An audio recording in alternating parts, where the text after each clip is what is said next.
ઉપલેટાથી સારા સમાચાર। સરકારની યોજનાઓ હવે લોકોના ઘર આંગણે। નાગરિકોને સરકારશ્રીની વિવિધ કલ્યાણકારી યોજનાઓનો લાભ એક જ સ્થળે સરળતાથી મળી રહે તે હેતુથી ઉપલેટા ખાતે ભવ્ય જનકલ્યાણ શિબિરનું આયોજન કરવામાં આવ્યું હતું।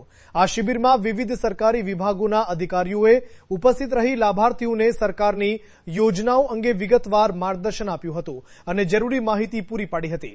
કાર્યક્રમ દરમિયાન પ્રધાનમંત્રી જન આરોગ્ય યોજના PMJAY, વૃદ્ધ સહાય યોજના, વિધવા સહાય યોજના સહિત અનેક જનકલ્યાણકારી યોજનાઓનો લાભ પાત્ર લાભાર્થીઓ સુધી પહોંચે તે માટે વિશેષ વ્યવસ્થા કરવામાં આવી હતી। લાભાર્થીઓને જરૂરી દસ્તાવેજી પ્રક્રિયામાં સહાયતા પૂરી પાડવામાં આવી હતી, જેના કારણે લોકોને એક જ સ્થળે વિવિધ યોજનાઓની માહિતી અને લાભ મેળવવાની સુવિધા મળી હતી। ઉપલેટાના નાગરિકોએ આ પહેલને આવકારી હતી અને સરકારશ્રીની યોજનાઓનો લાભ સરળતાથી મળી રહે તે માટે આયોજિત જનકલ્યાણ શિબિરની પ્રશંસા કરી હતી। કાર્યક્રમમાં મોટી સંખ્યામાં લોકો ઉપસ્થિત રહ્યા હતા અને વિવિધ યોજનાઓ અંગે માહિતી મેળવી નોંધણી કરાવી લાભ મેળવવાની પ્રક્રિયા હાથ ધરી હતી। વિપુલ ધામેચા, પ્રકોપ ન્યૂઝ, ઉપલેટા।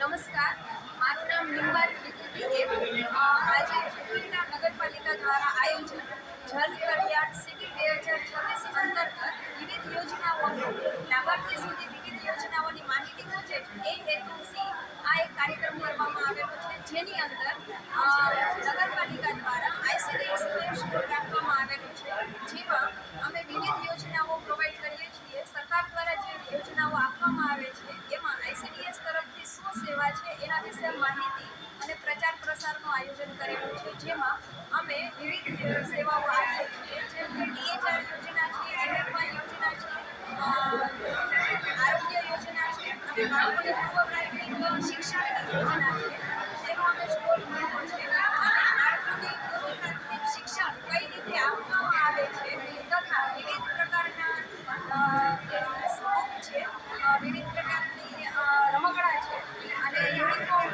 બાળકોને સરકારશ્રી દ્વારા મફતમાં આપવામાં આવે છે તેની માહિતી અને પ્રચાર પ્રસાર કરવા માટે આજે આ આયોજન થયેલું છે। ઉપલેટા નગરપાલિકા વર્ષાબેન ગજેરા, ગુજરાત સરકાર ઉપલેટા નગરપાલિકા માનનીય વડાપ્રધાનશ્રીના 12 વર્ષના સફળ કાર્યકાળ પૂર્ણ થવાના અવસરે આજે સરકારશ્રી વિવિધ કલ્યાણકારી યોજનાઓનો મહત્તમ લાભ પ્રજાજનોને લાભાર્થીઓને આપવામાં સારું જન કલ્યાણ શિબિર આજે ગોઠવેલ છે ટાઉન હોલ ખાતે। વિકસિત ભારત, વિકસિત ગુજરાત। આજે આંગણવાડીના બહેનો આવ્યા છે, જે બહેનોને હોય એને લોટ આપવામાં આવે છે કે ભાઈ આ લોટમાં તો બહેનોને એમ કે આ લોટમાંથી ખાલી એક જ વાનગી બને છે, પણ એવું નથી।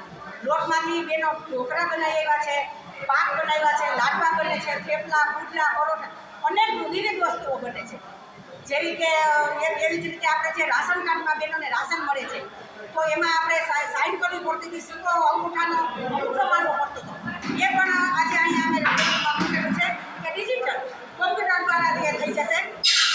એવી જ રીતે મેલેરિયા મચ્છર જે ચોમાસું નજીક આવી ગયું છે એના માટે પણ કે ભાઈ આજ આપણે શું કાળજી રાખવી પડે, આપણા ઘરે નાના બાળકો હોય તો આપણે કઈ કાળજી રાખવી પડે, સૂર્ય તડકામાં કેટલી વાર બેસવું પડે એ પણ યોજના છે।